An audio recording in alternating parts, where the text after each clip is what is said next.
હવે આપણે આગળના વિષયમાં જઈશું. હું સનાતની છું.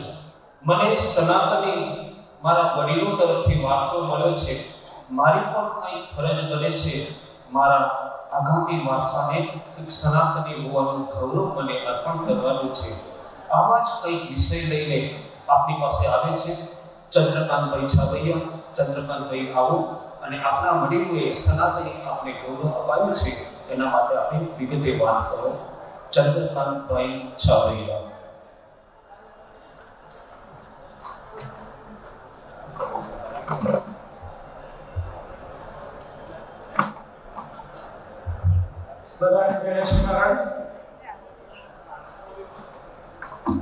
प्रमुख श्री अब्जी बापा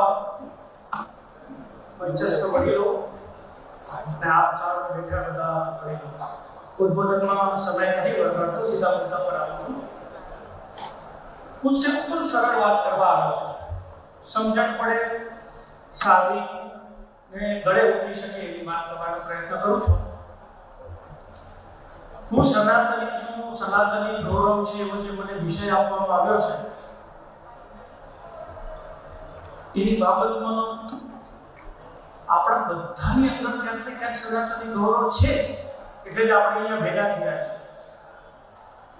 ગોપાલ બાબાએ તેમના પ્રવચનમાં આપણા બધાની અંદરનું સનાતની ગૌરવ જગાડવાનો ખૂબ જબરદસ્ત વાત મૂકી. એમાં આપણા પૂર્વજો જેમણે લોહીનું પાણી કર્યું એ પૂર્વજોની વાત થોડી કરો. એમણે એક્ઝેક્ટલી શું કર્યું? આપણે કહીએ તો છીએ કે આપણે 100 વર્ષ બનાવવા જઈ રહ્યા છીએ, શતાબ્દી મહોત્સવ, પણ એમણે એક્ઝેક્ટલી શું કર્યું એ આપણે સમજશું ને ત્યારે આપણને એમના પ્રતિ ગૌરવ અને માન થશે. એમણે જે કર્યું છે એનાથી પહેલા એ સમજવા માટે મને એનાથી પહેલા આપણે શું હતા યા કેવા ખાડામાં હતા એ પણ આપણે સમજવાની જરૂર છે. વિક્રમ સંવત 1832 નખત્રાણા ખાતે આપણું જમાત ખાનું હતું. મંદિર તો હતા જ જેને આપણે ખાનું કહેતા.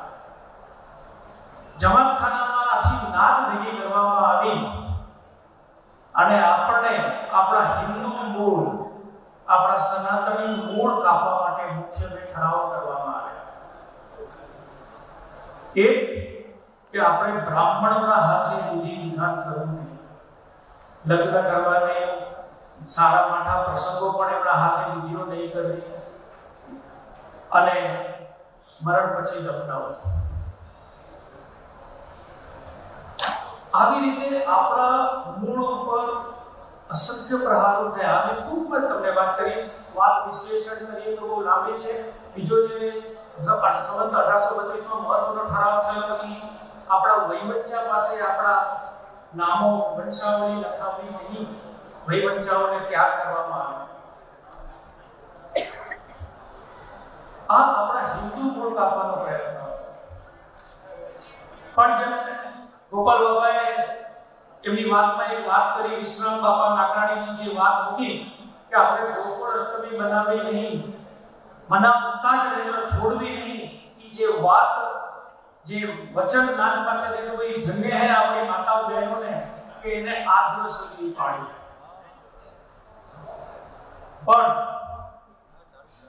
સંવત 1832 નો જે ઠરાવની અસર થઈ, ધીરે ધીરે આપણને એજ્યુકેશનથી વંચિત કરવામાં આવ્યા. નારાયણ બાપા, નારાયણ રામજી લીંબાણી જ્યારે સમાજમાં એને આગેવાની લીધી ત્યારે એમના પિરાણાની કોડમાં લખી ગયા છે કે નાતમાં 5 ચોપડી ભણેલા ફક્ત 5 જ છોકરાઓ હતા. એજ્યુકેશનની એટલી પાયમારી કરવામાં આવી હતી. આપણે ઘરથી બહાર, આજે આપણે બેંગ્લોર આવ્યા, કોઈ કર્ણાટક ગયેલા, આપણે તામિલનાડુ ગયું હોય, કોઈ બંગાળ ગયું હોય, એ બધાનો ઇતિહાસ તમે જોશો તો લગભગ 100, 125, 150 વર્ષનો જ છે. આપણે તમને કલ્પના નહીં હોય કે આપણે કચ્છની બહાર, આપણા ગામથી બહાર પણ જવા પણ નહીં હતી. કામ બહાર જશો તો એમ કહેવામાં આવતું કે તમારી બુદ્ધિ ભ્રષ્ટ થશે, તમે વિધર્મીઓના સંપર્કમાં આવશો તો તમે ધર્મ ભૂલી જશો. અને આપણને આર્થિક રીતે ચૂસવા માટે એવી વ્યવસ્થા હતી કે ડગલે ને પગલે આપણે એને ધાર્મિક કરો આપવા પડતા, ગુના છોડાવવાના પૈસા આપવા પડતા. દસો તો હતું જ, તમે તમારી જે પરિસ્થિતિ હોય પણ તમને વાર્ષિક તમારા આવકના 10% આપવા જ. જૂના ભક્તસિંહ બાપાના ભાષણોમાં જોઈએ એક બહુ જ દયનીય પ્રસંગ વર્ણવ્યો છે બાપાએ કે ઘરનો એકનો એક કમાવો દીકરો ભર જુવાનીમાં દુર્ભાગ્ય એમનું અવસાન થાય છે.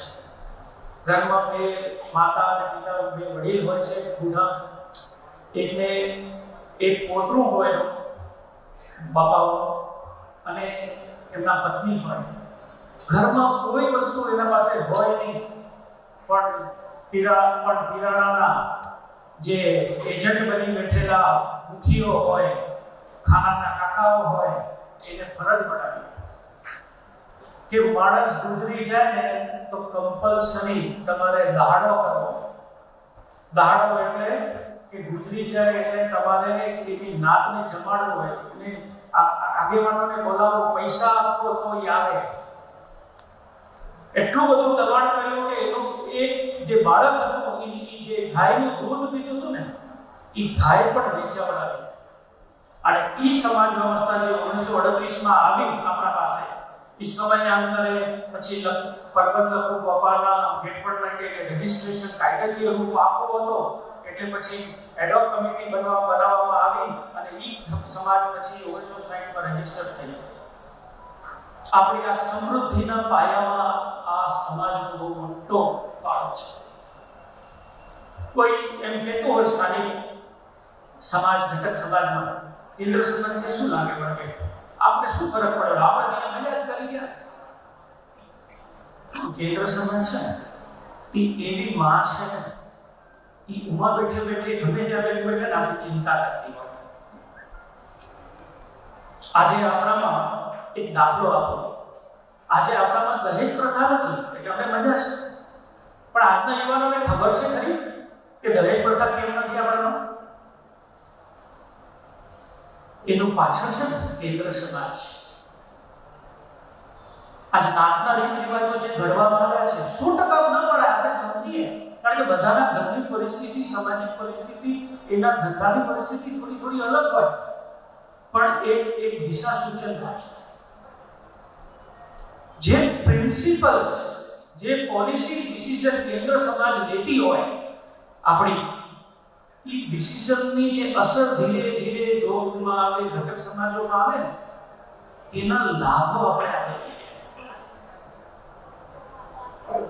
એ લાભો એટલા બધા અસરકારક છે, તમે વિચારતા કરો કે આપણે જે સતપંથમાં હતા, બરોબર, એ સતપંથ સમાજ જે લક્ષ્મીનારાયણ ભગવાન, ઉમિયા માતાજીનો કટ્ટર વિરોધી હતો આજથી 100 વર્ષ પહેલા, સમાજ વ્યવસ્થાનો કટ્ટર વિરોધી હતા, એને પણ આપણી વ્યવસ્થા અપનાવી પડી છે ભાઈ.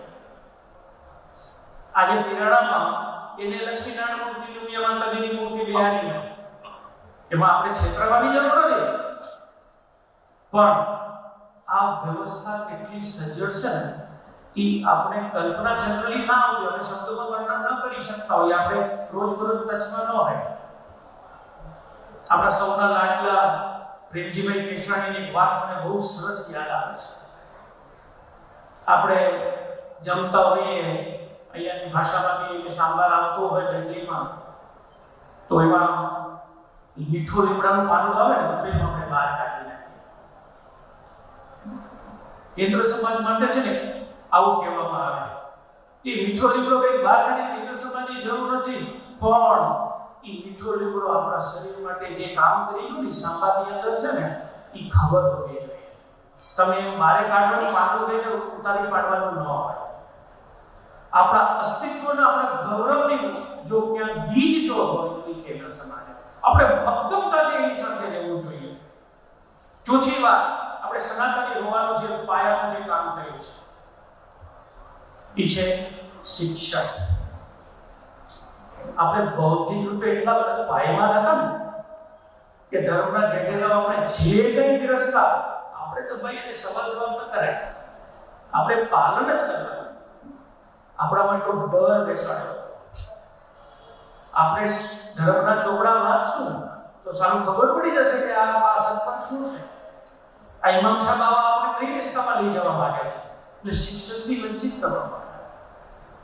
ત્યારે ઓધરમ બાપા અને રતનસિંહ બાપા એની ટીમને એમ લાગ્યું કે ભાઈ આપણી જ્ઞાતને હવે શિક્ષણના રસ્તા પર આપણે મજબૂત કરવા છે. સૌથી પહેલા છાત્રાલય ધનસુરામાં થયું સનાતની સમાજ. એના પછી કેન્દ્ર સમાજમાં છાત્રાલયની વાત આવી, ભુજ નખત્રાણાની વાત આવી, એના માટે ફાળાઓ કરવામાં આવ્યા.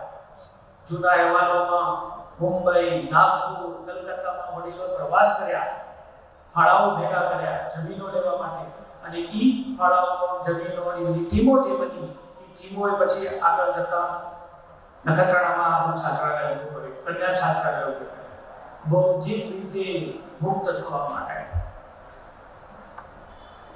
આપણા લાડીલા વડાપ્રધાન નરેન્દ્ર મોદીજી કહેતા હોય ને, ભારત દેશ તો 75 વર્ષ આઝાદ થયો, પણ બૌદ્ધિક આઝાદી હવે આપણે લેવાની છે. આપણી સમાજમાં પણ આ બધો ફિટ થાય છે. આ સનાતની પહેલું અધિવેશન જે આપણે બનાવવા જઈ રહ્યા છીએ ને, એ બૌદ્ધિક આઝાદીનું સૂચક છે. ભાઈ ધ્યાન રાખો, આપણે માનસિક ગુલામીથી બહાર જવું છે. તો બાવાને સામે બોલશું ને તો બાવો આપણે આમ કરશે, અને બાવાને માનશું ને તો બાવો આમ ફરે રહ્યો, આપણે આમ કરી રાખે રહ્યો. આ બધા મનના કારણ છે, આપણે સમજવું પડશે. હમણાં થોડા દિવસ પહેલા આપણે બધા જોયું હશે કે મોદી સાહેબે વીર બાળ દિવસ ઉજવવાનું નક્કી કર્યું. વીર બાળ દિવસની વાતની પાછળ મુદ્દો શું છે? કે જે બે દીકરાઓ નાના નાના ભૂલકાઓ જેની સામે ઔરંગઝેબની તલવાર ઊભી હતી અને એને જીવતા ચડી દેવાની વાત આવી, પણ એ બે દીકરાઓએ કીધું કે અમે ધર્મ નહીં છોડીએ, અમે ઇસ્લામ નહીં સ્વીકારીએ, અને એને હસતે હસતે એમાં ચડાઈ જવાનું મંજૂર કર્યું. એવી કટ્ટરતા, એવી ખુમારી, એવડી ગૌરવ આપણા સનાતન ઇતિહાસમાં આપણે આવવો જોઈએ, નાનપણથી આવવું જોઈએ. રમેશભાઈ, પ્રભુદાસભાઈ કેડિયા ગુરુજી કંપરાવાળા, પ્રભુદાસભાઈ, આ બધા વડીલોની એક સમિતિ બની છે. એમનું કામ છે, એમનો પ્રયત્ન છે કે આવી ગૌરવ આપણા જો નવજુવાન છોકરાઓમાં આવે એના માટેની વાત એ પ્રયત્ન કરી રહ્યા છે. આપણે બધા એમને સહયોગ આપશો. બીજી વાત જો કહું, છેલ્લે વાત પૂરી કરવાથી પહેલા શ્રીમદ ભાગવતજીમાં આ આપણી કમનસીબી કેટલા કે આપણા શાસ્ત્રોને આપણે ખબર નથી, પણ હું જે મને જવાબદારી આપી હતી ઇતિહાસ ગ્રંથ લખવા માટે, તો ધર્મ શું અધર્મ શું એ બાબતનો જરાક બધું શાસ્ત્ર શું કહે છે, તો શ્રીમદ ભાગવતજીમાં સૂક્ત 7 અધ્યાય 15 શ્લોક નંબર 12 અને 13 એમાં નજર કરીએ બહુ સ્પષ્ટ લખ્યું છે. નારદજી યુધિષ્ઠિરને સમજાવે છે કે ધર્મ અધર્મ શું, એના પ્રકાર શું. તો અધર્મને એને જે કહ્યું છે, અધર્મ એટલે 5 પ્રકાર: વિધર્મ, પરધર્મ, આભાસ, ઉપમા અને છલ. આભાસ, ઉપમા અને છલ આ વસ્તુ મગજમાં રાખજો. આભાસ કરાવે તમને કે આ જ અમારો ઓરિજિનલ સનાતન ધર્મ છે, તો ચેતજો. પોતાના નામમાં સત્પંથ સાથે સનાતન જોડી દે, આ ઉપમા પોતે લઈ લીધી, ચેતજો. અને છલ મારે કહેવાની જરૂર નથી. આ આપણા શ્રીમદ ભાગવતજીમાં લખેલું છે.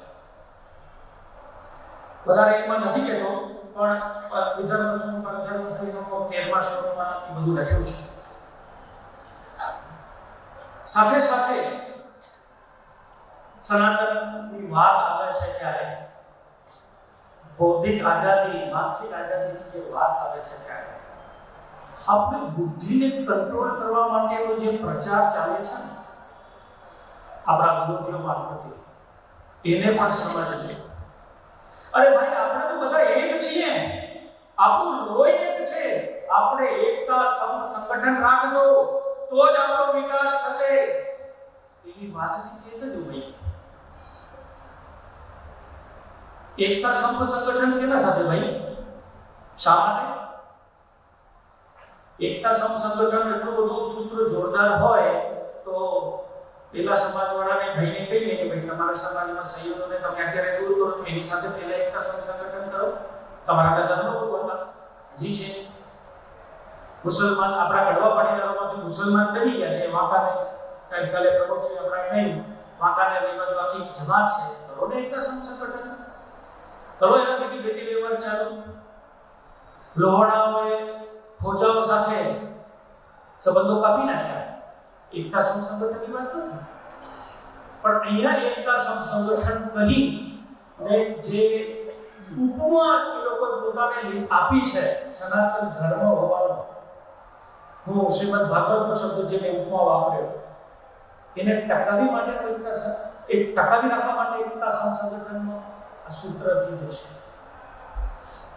આવી વાતો આપણે ભાઈ છીએ, આપણે નિહાળીનો છે. મહિલા વર્ગ અને ખાસ વિનંતી અને મહામંત્રીજી બેઠા છે એમના કાર્યક્રમમાં ક્યાંક ગોઠે કે નિહાળીઓને ઢાલ લગાવીને આપણા હૃદયને ભાવુક કરવાનો પ્રયત્ન છે. ધ્યાન રાખવાની જરૂર છે. ક્યાંક ભાવુક ન થવું જોઈએ. આપણે કોઈ એના સાથે સંબંધ કાપવાની વાત કે મારો વાતનો અર્થ નહીં સમજતા કે સંબંધ કાપવાની વાત કરો છો. એ જે સમાજે ગાઈડન્સ કરી છે એ ગાઈડન્સ પ્રમાણે ચાલવાનું છે. વાત પૂરી કરવાથી પહેલા હજી મને મન થાય છે કે વાત કહી તો સનાતન ગૌરવની વાત છે ત્યારે આપણામાંથી ખાસ કરીને યુવાનોમાંથી કોઈને પૂછીએ ને, ઘણા છોકરાઓ મિત્રો કદાચ મારાથી વડીલોને બી પૂછે કે ભગવાન લક્ષ્મીનારાયણ આપણા ઈષ્ટદેવ છે, એની ખાસિયત શું છે?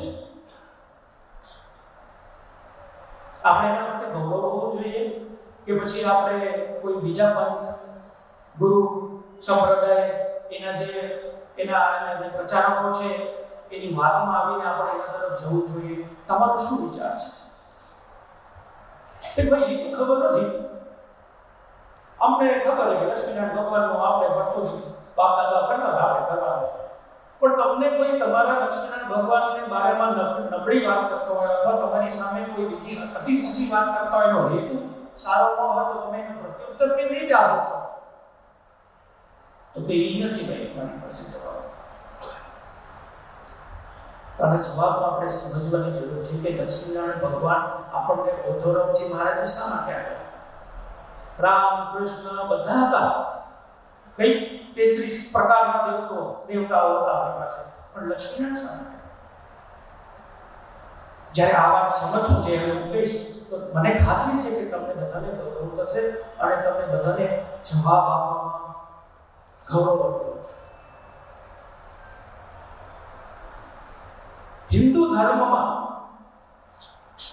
પરમેશ્વર પરમાત્મા નિરાકાર નિર્ગુણ રૂપ જેને આપણે કહીએ છીએ, એને સામાન્ય માણસો એના ગુણોને સામાન્ય માણસો સમજી શકે, એના બધું કનેક્ટ કરી શકે એના માટે 3 રૂપ આપ્યા છે. એક શંકર ભગવાન, બ્રહ્મા વિષ્ણુ મહેશ, બાલાવી નથી તો બ્રહ્મા વિષ્ણુ મહેશ આપણે સમજી ગયા.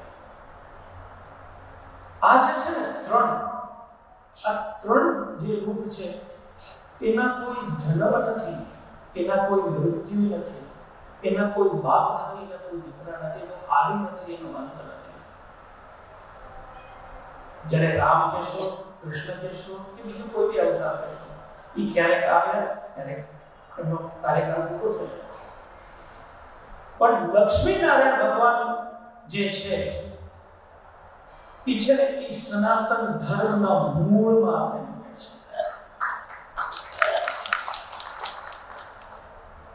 સનાતન ધર્મના મૂળમાં મૂકે એટલા માટે છે કે આપણે કોઈ ઉદાહરણ બાપા આપણે એટલા માટે દીધા કે આપણે કોઈ કાલે ઉઠીને કોઈ બાવો સાધુ કોઈ બી હોય આપણે જ્યાં ત્યાં કોઈ વાડામાં મૂડી ના શકીએ.